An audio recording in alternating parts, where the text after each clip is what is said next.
Hello बच्चों, क्या हाल चाल। मैं आर्यन राज लेकर आया हूँ आपके लिए हमारे चैनल पे एक नया वीडियो। इंग्लिश ग्रामर का वीडियो है। इंग्लिश ग्रामर का वीडियो है और ये किसी पार्टिकुलर क्लास के लिए नहीं है। ये हर स्टूडेंट्स के लिए है जो थर्ड स्टैंडर्ड से ऊपर पढ़ाई कर रहे हैं और वो अपना इंग्लिश ग्रामर में वह इंटरेस्टेड है तो वह पढ़ सकते हैं। और आज का हमारा टॉपिक होने जा रहा है सेंटेंस, जो उनको पढ़ने में कोई दिक्कत नहीं होना चाहिए। इसको हिंदी में हम लोग बोलते हैं वाक्य। और इतना ही नहीं, आज हमारे चैनल के लिए एक नया थॉट निकला है और वो थॉट है attend classes here, attend classes here to achieve your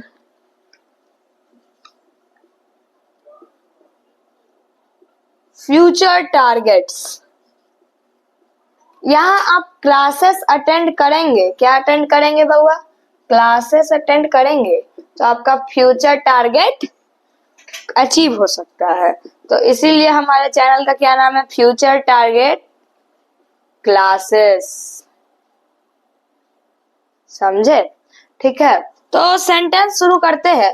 sentence शुरू करने के लिए हम लोग, जैसे हिंदी में आप लोग पढ़े होंगे वाक्य, तो कैसे पढ़े होंगे? शुरू से बताते हैं। वर्ण, पहले क्या पढ़े होंगे? वर्ण। फिर पढ़े होंगे शब्द। फिर क्या पढ़े होंगे? वाक्य। पहले इन्हीं तीनों चीजों को देखते हैं। वर्णों के सार्थक समूह को शब्द कहते हैं, शब्दों के सार्थक समूह को वाक्य कहते हैं। और वाक्य के बाद हमारा क्या क्या बनता है वह यहाँ हम लोग इस फॉर्म में लिखेंगे। यहाँ लेटर हो जाएगा, यहाँ वर्ड हो जाएगा और यहाँ कितना होगा? यहाँ सेंटेंस होगा। फिर सेंटेंस के बाद हमारा पैराग्राफ बन सकता है। तो हम लोग यहीं तक रहेंगे। तो देखिए, लेटर क्या होता है, वर्ण क्या होता है? सबसे छोटी इकाई जिसको ना तोड़ा जा सके ना किसी टुकड़ा में बांटा जा सके, यही लेटर होता है। और लेटर्स इंग्लिश में कितने होते हैं? तो इंग्लिश में आप लोग नोट कर सकते हैं, इंग्लिश में 26 लेटर्स होते हैं। ठीक है, और इसको हम लोग अब इंग्लिश में कैसे लिखेंगे? तो ऐसे लिखना है। जूनियर क्लास को भी पढ़ा रहे हैं बाबू, 3 क्लास 4 क्लास के बच्चों को अच्छे से समझाना है, इसीलिए हम लोग थोड़े अच्छे से लिख रहे हैं। There are 26 letters in English। अब हम इस तीनों के बाद एक स्पेशल क्वेश्चन बोलेंगे, ठीक है? फिर वर्ड क्या होता है? तो द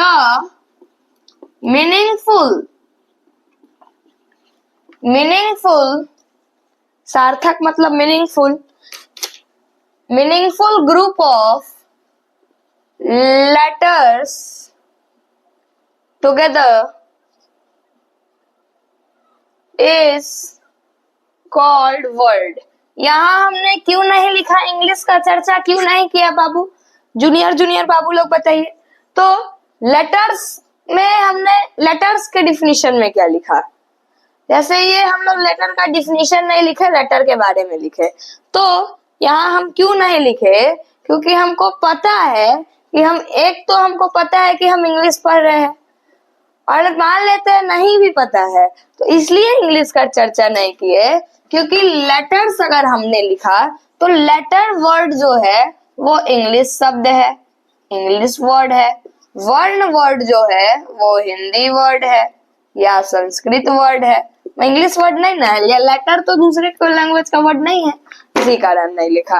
अब तीसरा सेंटेंस क्या होता है? तो सेंटेंस होता है the meaningful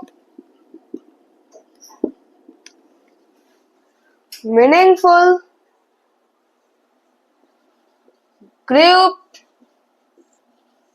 of words together is called sentence। तो आप लोग इसको नोट डाउन कर लीजिए वीडियो पॉज करके, ठीक है? ठीक है, चलिए अब हमारा VVI क्वेश्चन क्या है?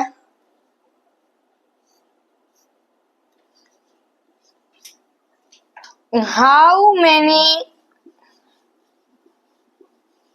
अल्फाबेट्स रुक जाइए। हाँ देखिए, हम लोग पहले there are dash alphabets in English language. तो how many alphabets are there in English alphabet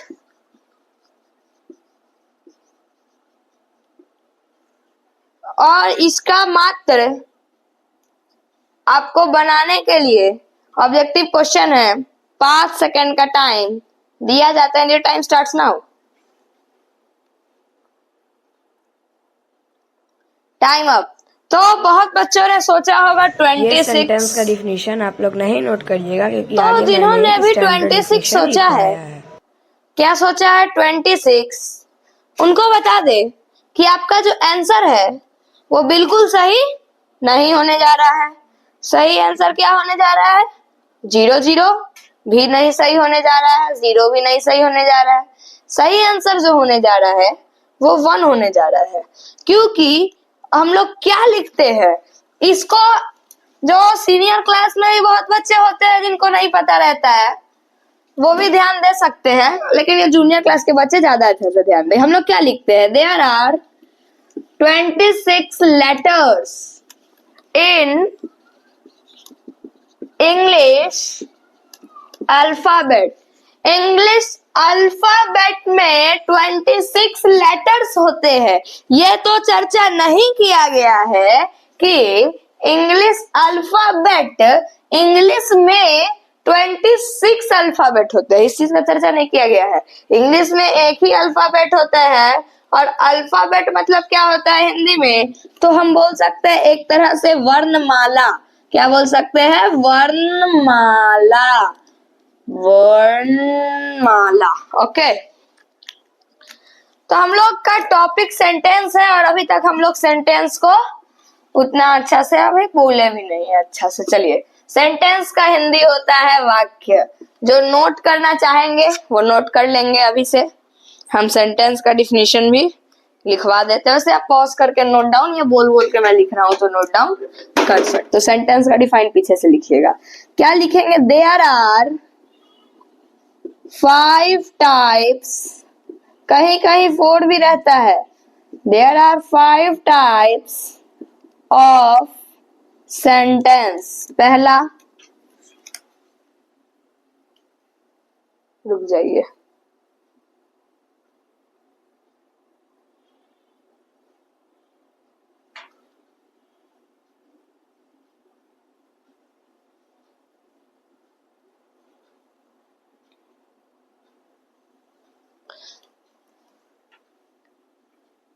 there are 5 types of sentence: assertive sentence, interrogative sentence,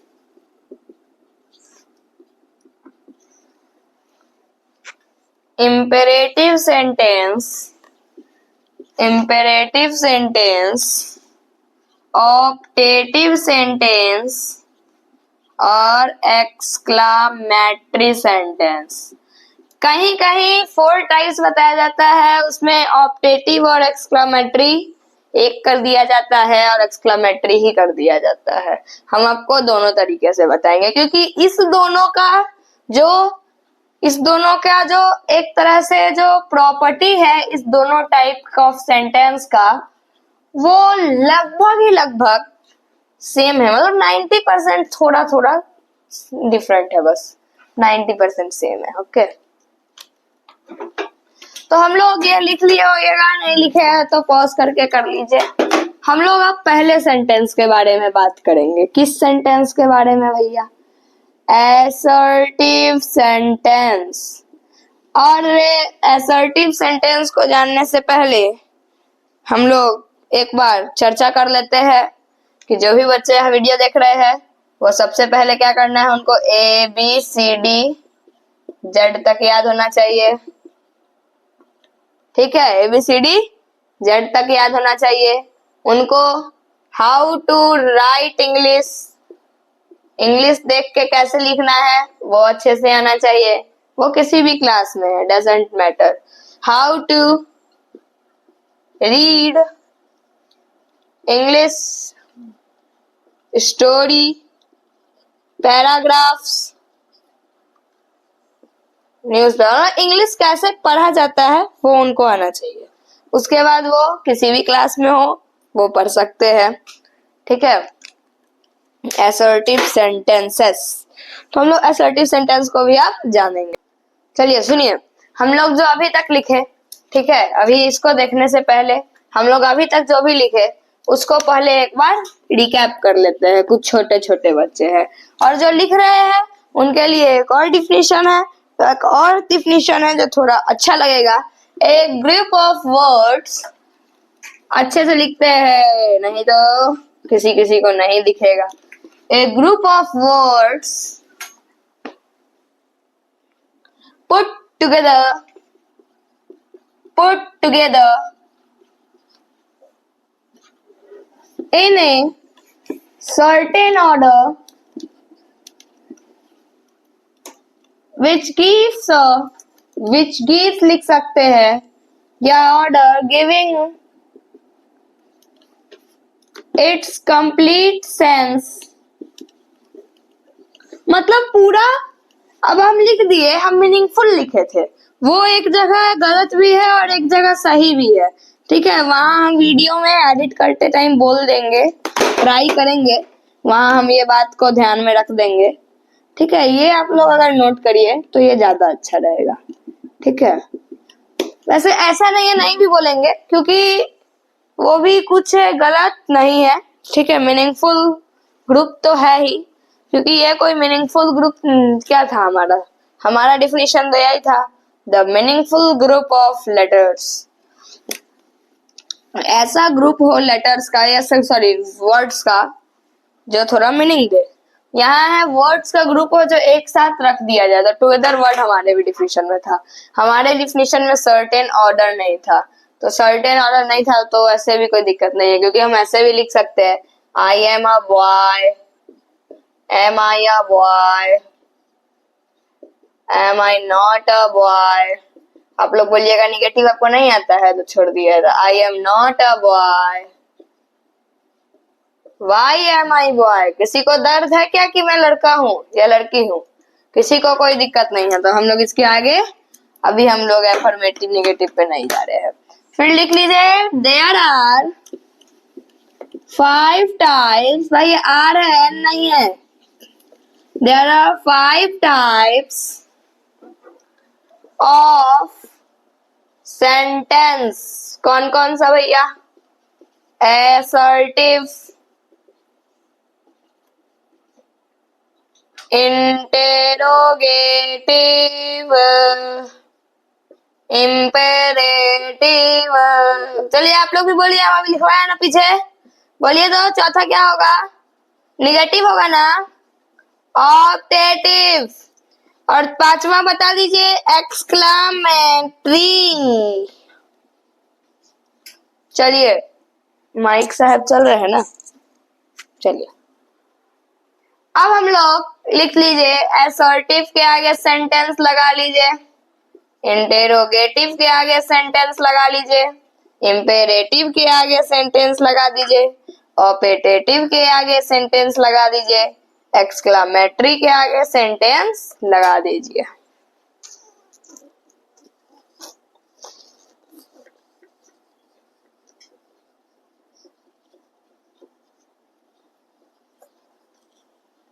drawing लेकिन हम भी कोई अच्छा कर लेते हैं क्या? बहुत गंदा करते हैं भाई। जो भी मेरे स्कूल का ड्राइंग का कॉपी देख लिया और उसका ड्राइंग बहुत अच्छा है, सही कह रहे हो, उसका ड्राइंग वाला ड्राइंग का कॉपी ही देख के खराब हो जाएगा, इतना गंदा ड्राइंग करते हैं। इसलिए तो साइंस नहीं पढ़ा रहे हैं या कोई और सब्जेक्ट, इसलिए तो मैथ चुने। मैथ में ज्यादा ड्राइंग, हाँ उसमें भी कंस्ट्रक्शन में होता है, लेकिन वो अलग है, वो कंपास लेके घुमाना है, वो एंगल मेजर करना है, वो सब एक अपनी जगह एक अलग है। ये नया नया ब्लू मार्कर में से ब्लैक कलर कैसे निकला है? इसमें कोई ब्लैक इंक डाला है क्या?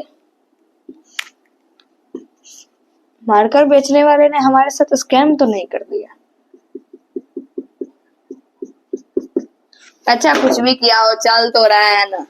चलिए असर्टिव सेंटेंस को देखते हैं। असर्टिव सेंटेंस में क्या होता है कि वाक्य जो किसी भी कथन को, जो किसी भी स्टेटमेंट को क्या करता है, स्टेटमेंट, जो ऐसा वाक्य जो एक स्टेटमेंट बना देता है वह असर्टिव सेंटेंस कहलाता है। जैसे मैंने आपको बताया कि I will teach you English, क्या बताया? अभी ये नहीं नोट करना है। I will teach you English, मैं तुम्हें इंग्लिश पढ़ाऊंगा। ये एक स्टेटमेंट है, इसमें ये निश्चय हो रहा है कि मैं आपको इंग्लिश पढ़ाऊंगा। उसके बाद ही रीड इन क्लास 8, ये भी निश्चय हो रहा है, he reads in, he reads होगा, क्या होगा बाबू? रीड्स होगा, he reads in class 8, class 8 में पढ़ता है, ये भी निश्चय का बोध करा रहा है। यहाँ भी कंफर्मेशन है, कंफर्मेशन है, और यहाँ एक स्टेटमेंट तैयार हो रहा है, स्टेटमेंट इज रेडी हो रहा है, वो उसको हम लोग असर्टिव सेंटेंस कहते हैं।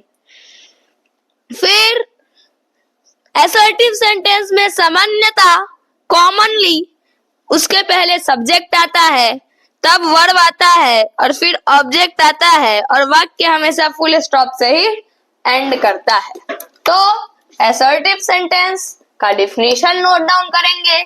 जो बच्चे लिख रहे हैं बहुत अच्छा, जो नहीं लिख रहे हैं, समझ रहे हैं, उनके लिए भी बहुत अच्छा, और अगर बाद में कभी भी उनको इस टॉपिक से दिक्कत आती है तो मैं तो उन्हें नहीं जानता हूँ, लेकिन उन्हें यह बात याद आएगी कि उस दिन मैं लिख लिया रहता तो मैं जल्दी जल्दी उन नोट्सों को पढ़ लेता और मुझे सब याद आ जाता। और अब आपको वापस से उस टाइम जब आपके पास समय रहेगा 10 से 15 मिनट और वीडियो है 40 मिनट का, उसमें आप जल्दी जल्दी देखिएगा तो सब टॉपिक नहीं क्लियर होगा, क्योंकि हम जो जो पढ़ा रहे हैं लगभग जितना चीज मैंने पढ़ाया उतना आप नोट डाउन कर रहे हैं। मैं 8th क्लास में पढ़ाता हूँ, सीनियर्स में पढ़ाता हूँ, उतना नहीं, सीनियर क्लास में उतना नोट डाउन करने के लिए नहीं बोलता हूँ, लेकिन आज यह video 3 class, 4 class, 5 class, 6 class सभी क्लासों के बच्चे देख सकते हैं, ठीक है? तो इसीलिए मैं नोट डाउन करने के लिए बार बार बोल रहा हूँ। तो लिखिएगा ए सेंटेंस, क्या लिखना? A sentence that makes a statement is called assertive sentence. क्या लिखना है? is called assertive sentence. For example,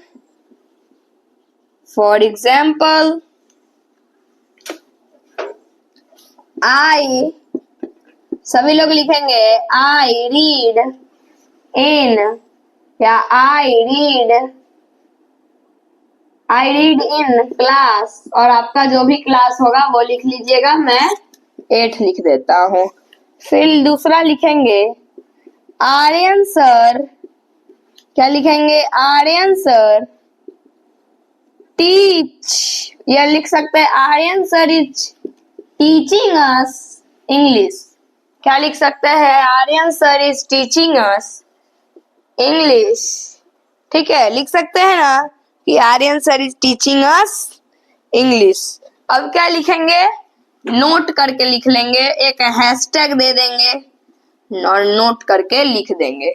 assertive sentence always नहीं, कॉमनली ज्यादातर, हमेशा नहीं, commonly starts with subject, starts with a subject, comma, then verb is placed, then object. ये था पहला नोट।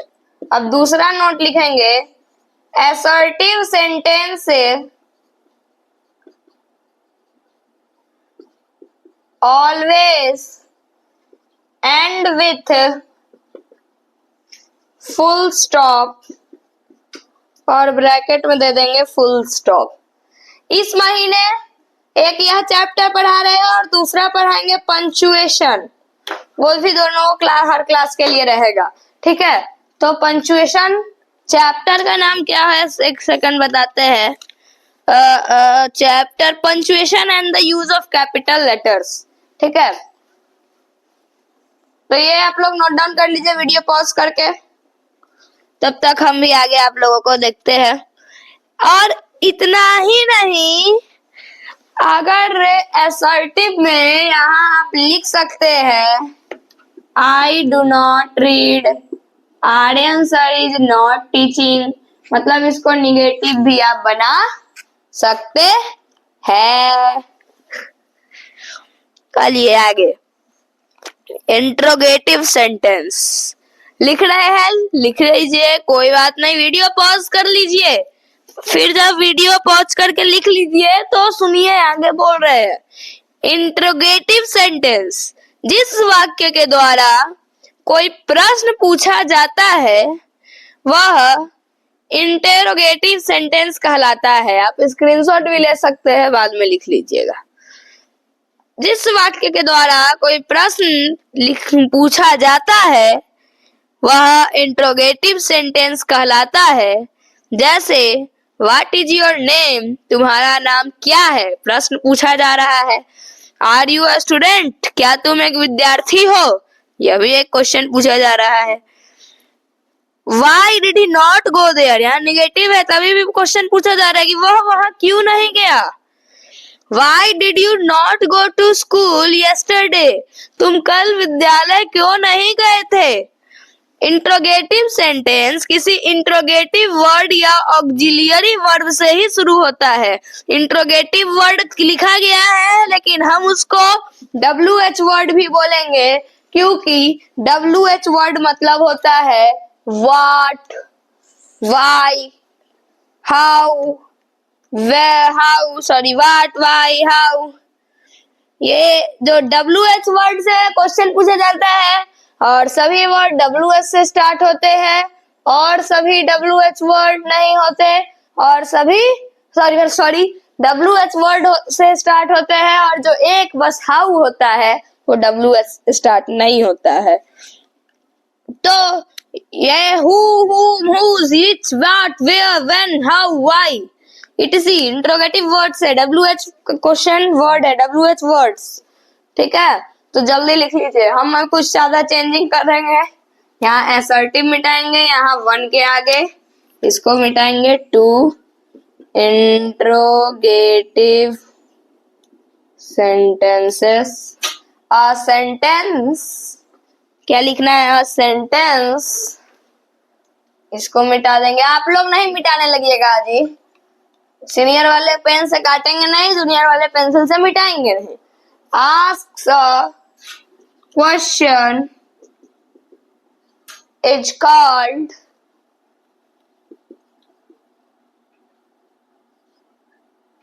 interrogative sentence। अब एग्जाम्पल ये दोनों मिटा देंगे और लिखेंगे why do you या why are you eating chocolates। जो बोले हैं एग्जाम्पल वही लिखवा देंगे, ऐसा कोई बात नहीं है, याद थोड़ी रहता है क्या बोल दिया। Why did he या why did you not read, sorry read, why did you not read, या V1 का यूज हो रहा है ना, why did you not read या why did you not go to school। अब इसको नोट सबको बदल देना होगा पूरा से, या लिख सकते हैं यहाँ पे भी अगर अपने भाषा में। Interrogative sentence always starts with a question word, question word. Interrogative words लिखते हैं, ज्यादा सुंदर लगेगा। इंट्रोगेटिव वर्ड्स, जिसको हम लोग और WH वर्ड्स या इसी को स्लैश दे दीजिए, ठीक है। WH वर्ड्स और ऑक्सिलियरी वर्ब्स, इसको हम लोग हेल्पिंग वर्ब्स भी बोल सकते हैं। अब यहाँ मार देना है क्वेश्चन मार्क, इसी को साइन ऑफ इंट्रोगेशन भी बोलते हैं, और इंसर्टिव की जगह कर देना है इंटेरोगेटिव। चलिए जल्दी से नोट कीजिए। तो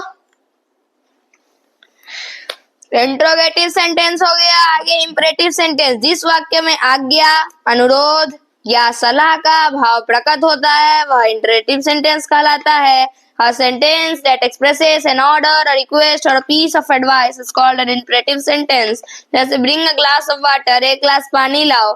Please help me, please कृपया मेरी मदद करो। Don't go there, वहाँ मत जाओ। Take medicine in time, दवाई को समय पर ले लो। यह इस सेंटेंस का उपयोग ज्यादातर आपके मम्मी पापा बड़े लोग करते होंगे। जैसे एक गिलास पानी लाओ, और अनुरोध नहीं करते होंगे जाके गेट बंद कर दो, वो बोलते हैं ना कुछ कर देने के लिए, तो वो देखा जाए तो इंपरेटिव सेंटेंस ही है। इंपरेटिव सेंटेंस को हिंदी में बोलते हैं विधिवाचक वाक्य, इंट्रोगेटिव को प्रश्नात्मक वाक्य, ऑपरेटिव को इच्छा बोधक और एक्सक्लेमेटरी को विस्मयादि बोधक। ठीक है। तो इंपरेटिव सेंटेंस में ऐसे वाक्यों में सब्जेक्ट जो कि होता है यू, वो ज्यादातर छुपा रहता है। वाक्य के अंत में फुल स्टॉप प्रयुक्त रहता है, होता है। ये क्या पूछता है, तो किसी को ऑर्डर देगा तुम, या तुम रिक्वेस्ट करेगा, या तुमसे कोई रिक्वेस्ट करेगा तो सेंटेंस वही है, और या तुम किसी को सलाह देगा तो हम लोग उसको इंपरेटिव सेंटेंस बोलेंगे। तो हम लोग कैसे करें, तो इंटेरोगेटिव को मिटा दो, इंपेरेटिव लिख दो। जो हम आपके साथ कर रहे हैं ना, मिटा मिटा के लिखना, मेरे भी टीचर मेरे साथ करते हैं, सभी टीचर करते हैं। That expresses an order, यहाँ मिटाना पड़ेगा बाबू। That expresses, हमको लग रहा है नहीं हटेगा। Expresses an order, a sentence that expresses an order, expresses an order, a request or a piece of advice,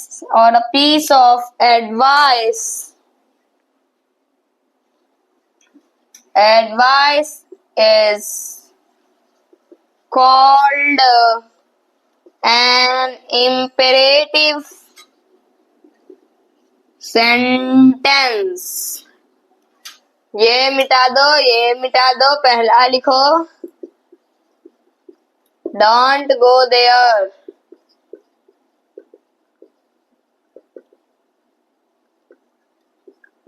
तीनों का लिख देते हैं, डोंट गो देयर एकदम अच्छा से। Bring a glass of water, ये एक टाइप का ऑर्डर हुआ, एक ग्लास पानी लाओ, bring a glass of water. और दूसरा लिख लीजिए, रिक्वेस्ट है ना, तो प्लीज हेल्प मी, और पीस ऑफ एडवाइस है तो take medicines on time, take medicines timely. क्या क्या है सुन लीजिए, bring a glass of water, please help me, take medicines timely. ठीक है, थोड़ा छोटा छोटा लिख दिया या बड़ा कर ही देते हैं, अब मिटा दिए तो। ये bring a glass of water example लिखिए वापस से। Bring a glass of water, bring a glass of water, यहाँ ऑर्डर है, क्या है? ऑर्डर, ऑर्डर है। यहाँ है please help me, please help मी में एक रिक्वेस्ट छुपा हुआ है और पीस ऑफ एडवाइस, तो टेक मेडिसिन्स टाइमली, यहाँ एडवाइस छुपा हुआ है कि मेडिसिन को टाइमली लेना है। यहाँ क्या छुपा हुआ है? एडवाइस छुपा हुआ है। ठीक है, अब आगे हम लोग का नोट आएगा यहाँ पे भी वापस से। तो commonly in these sentences, in these sentences the subject you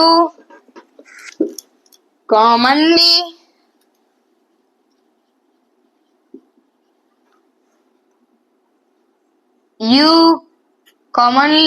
you is hidden commonly। Bring a glass of water, order किसी को दे रहा होगा तो तुम ही ना हुआ। यू, तुम एक ग्लास पानी लाओ, तो bring a glass of water. तुम कृपया मेरी मदद करो, प्लीज हेल्प मी। तुम दवाइयों को समय पर लेना, टेक मेडिसिन टाइमली। चलिए चलिए चलिए, ये होता है it ends with full stop. Optative sentence, जिस वाक्य में श्राप, आशीर्वाद, प्रार्थना या इच्छा का भाव व्यक्त होता है वह ऑप्टेटिव सब्सटेंस कहलाता है, सेंटेंस कहलाता है। आज थोड़ा ज्यादा केमिस्ट्री पढ़ लिए। तो sentence that expresses some curse, blessing, prayer और wish is called an optative sentence. जैसे may you die of cholera, may God help you, God save the king, may the king live long, may he get success, may the soul of Gandhiji get peace in the heaven। Objective substances, objective sentence प्रायः में से आरंभ होता है और exclamation से चिन्ह, exclamatory mark से समाप्त होता है। कुछ वाक्यों में छिपा भी रह सकता है, फिर भी भाव या अर्थ में परिवर्तन नहीं होता है। जैसे गॉड ब्लेस यू, जैसे आप बोलते हैं ना किसी के बर्थडे में गॉड ब्लेस यू, आप जाइएगा तो बोलिएगा गॉड ब्लेस यू, क्योंकि यहाँ भी में छुपा हुआ है। ठीक है, क्या छुपा हुआ है? में। चलिए, तो अब हम लोग यहाँ पे, हमको नहीं लगता कि लिखने में संकर्ष हो जाना चाहिए। हम चलिए ट्राई करते हैं इसी में हटाने का। एक्सप्रेसेस तक, एक्सप्रेसेस सम कर्स हम समझ सकते हैं। आप लोगों को लिखने में कैसा मन हो रहा होगा? आप लोग जो है, एक्सपीरियंस है मेरा ये सब चीजों का, अभी भी चल ही रहा है, वो एक्सपीरियंस खत्म नहीं हुआ है। ब्लेसिंग, प्रेयर, कर्स मतलब सांप होता है, यानी श्राप होता है। सांप, स्नेक वाला ये वाला सा होता है, हम जो सांप बोल रहे हैं उसमें ये वाला सा होता है। श्राप जो कहते हैं, श्राप किसी के लिए बुरा सोचना, उसी को सांप, ये वाला स नहीं है, डन स नहीं लगाना है, तालाबे स वाला सांप, बदला लिख दे सम स्नेक। प्रेयर, विश, शायद प्रेयर विश लास्ट है ना, और कुछ नहीं होता है। तो प्रेयर और wish is called N imperative sentence. Imperative नहीं जी, कौन सा सेंटेंस? Optative sentence. जो इम्पेरेटिव सेंटेंस लिखे ना, वहां 3 कर दीजिएगा, और अब ऑप्टेटिव सेंटेंस के लिए यहाँ 4 कर देते हैं। एग्जाम्पल लिख देना है। क्या भास तुम कोलेरा से मर जाओ, may you die of cholera.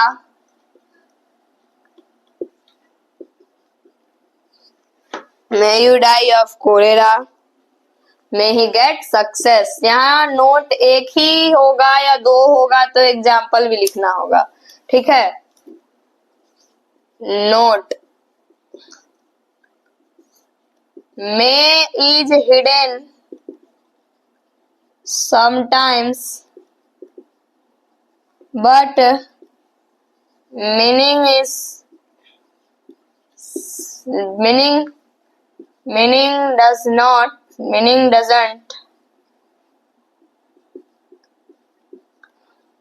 differ। example may God bless you, तो हम लोग लिख सकते हैं God bless। में लगा दीजिए, तब भी आप गॉड ब्लेस यू लिखिए, गॉड ब्लेस यू तब भी आप लिखिए, तो भी कोई दिक्कत नहीं है। मे गॉड ब्लेस यू या गॉड सेव द किंग लिखिए, और इसी के आगे आप अगर मे लगा दीजिए तो कोई दिक्कत नहीं है। अब दूसरा नोट क्या कह रहा है, इट एंड्स विथ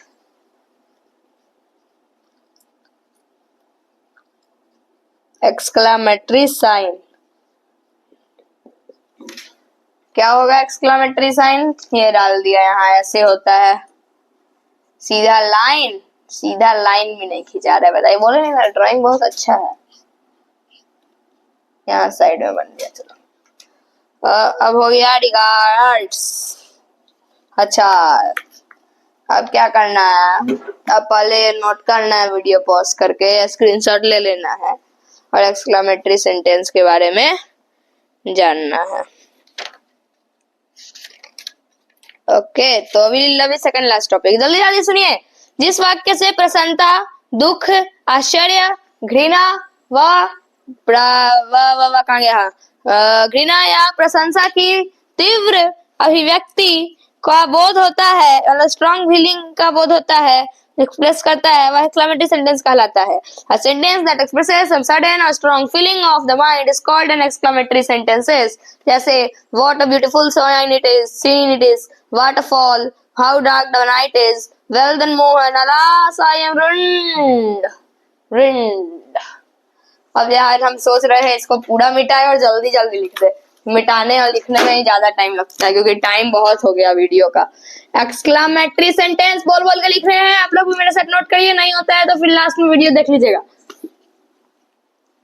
क्या लिखना है तो लिखिए, sentence that expresses, a sentence that expresses some sudden feelings, sudden या स्ट्रॉन्ग, सडन और स्ट्रॉन्ग फीलिंग्स, ठीक है, strong feelings of the mind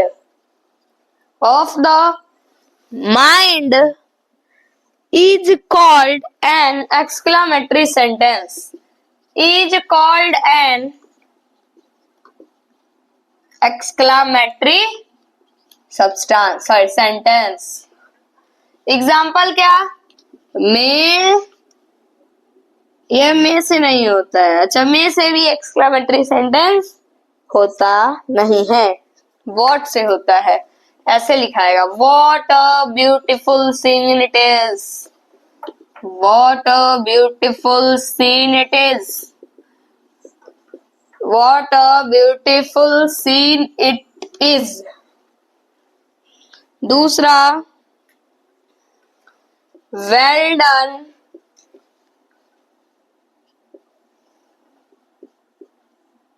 well done others, others sir कह लिए वेल डन।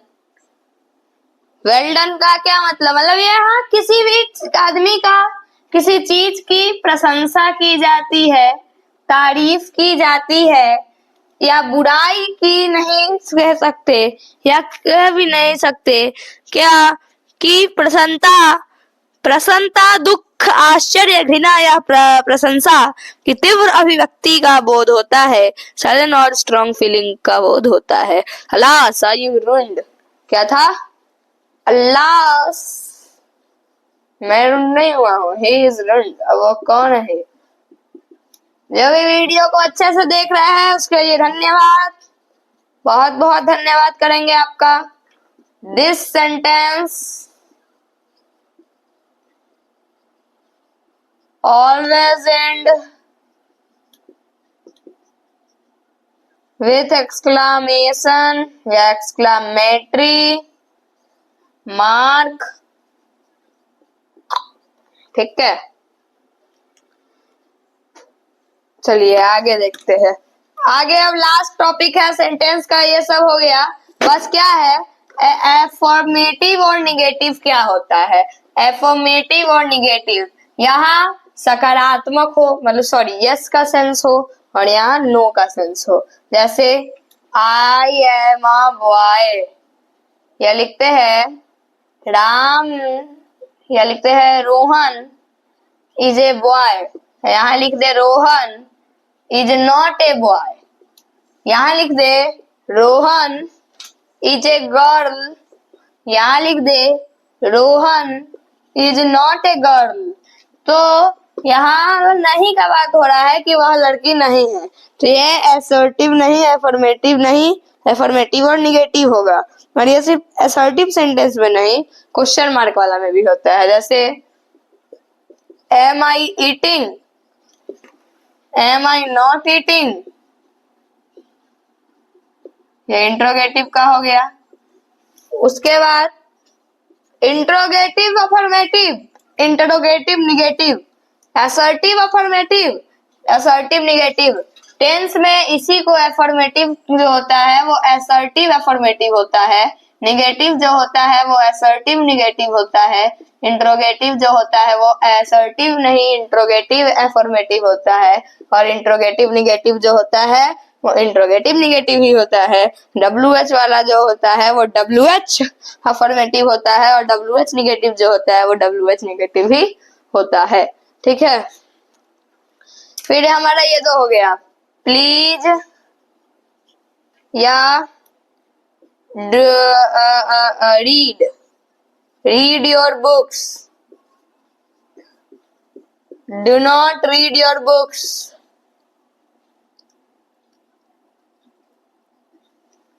उसके बाद please help me,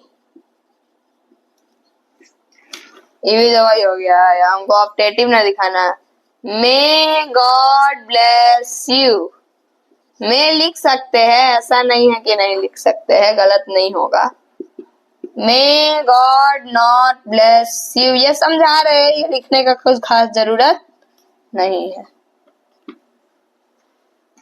may God bless you हो गया। अब लिखते हैं वेल डन आदर्स, वेल डन आदर्स, या लिख दीजिए हाउ नाइस शी इज। ठीक है, जो आपका किताब है उसमें नहीं दिया हुआ है किसका क्या हो रहा है, तो हम आपको बता दें वेल डन आदर्स से अच्छा एग्जाम्पल लेके मे ही सक्सीड, मे ही सक्सीड, सक्सीड का स्पेलिंग हमारा बिल्कुल सही है। यहाँ हम लिख देते हैं मे ही नॉट सक्सीड। इसी के साथ हमारा टॉपिक खत्म हुआ। जो बच्चे हमारे चैनल पे, उनके लिए, जो जूनियर है उनके लिए पहला वीडियो हुआ, तो उनको हम बता दें इस वीडियो के बाद एक और वीडियो आएगा। क्या? एक और वीडियो आएगा। कैसे? देखिए, कोई भी चैप्टर पढ़ाई होता है तो एक वीडियो आएगा, जैसे अभी उसका एक्सप्लेनेशन हुआ वही वीडियो आएगा। फिर दूसरा वीडियो आएगा, उसमें उसका कुछ क्वेश्चंस प्रैक्टिस होंगे, क्वेश्चंस प्रैक्टिस होंगे, और फिर होगा इस दो वीडियो के बाद आपका ऑनलाइन टेस्ट। कितने मार्क्स का भैया? तो 20 मार्क्स का ऑनलाइन टेस्ट होगा। उसके बाद 20 मार्क्स के ऑनलाइन टेस्ट के बाद उसके बाद तीसरा वीडियो आएगा। तीसरा वीडियो क्या आएगा? तीसरा वीडियो आएगा आंसर की का। आंसर की चैप्टर वाइज टेस्ट हम लोग इसका नाम रखे हुए हैं। जो चैप्टर पढ़ाई हुआ वो चैप्टर वाइज टेस्ट हो गया। ठीक है, चैप्टर वाइज टेस्ट। फिर एक वीडियो आ सकता है या इसी में रिजल्ट डिक्लेरेशन हो सकता है। अगर टेस्ट से पहले वीडियो शूट हो गया तो कोई बात ही नहीं है, या टेस्ट के बीच में तो रिजल्ट डिक्लेरेशन अलग कम्युनिटी पोस्ट के माध्यम से हो सकता है। ठीक है, तो आज के लिए इतना ही। Thank you so very much. मिलते हैं अगले वीडियो में।